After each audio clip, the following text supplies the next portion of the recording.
નમસ્કાર મિત્રો, રાજકોટ જિલ્લાના જામકંડોરણા તાલુકાના પાદરિયા ગામે આજે એક અત્યંત કરુણ ઘટના બની છે.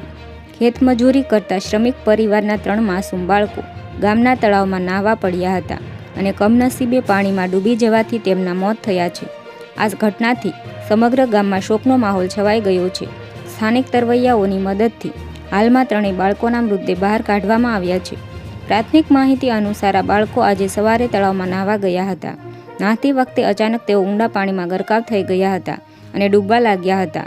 બાળકો ડૂબ્યા હોવાની જાણ થતાં આસપાસના લોકો અને તરવૈયાઓ ઘટના સ્થળે પહોંચ્યા હતા અને તાત્કાલિક બચાવ કામગીરી હાથ ધરી હતી. હાલ 3 મૃતદેહને હોસ્પિટલ ખસેડવામાં આવ્યા છે. આ દુર્ઘટનાને પગલે પોલીસે ઘટના સ્થળે પહોંચીને તપાસ હાથ ધરી છે.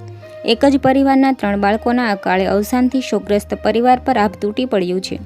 તો હાલ માટે આટલું જ. મળીશું નવી અપડેટ સાથે. જો તમને અમારો વિડીયો પસંદ આવ્યો હોય તો વિડીયોને એક લાઇક કરી દેજો અને ચેનલને સબસ્ક્રાઈબ કરવાનું ભૂલતા નહીં મિત્રો.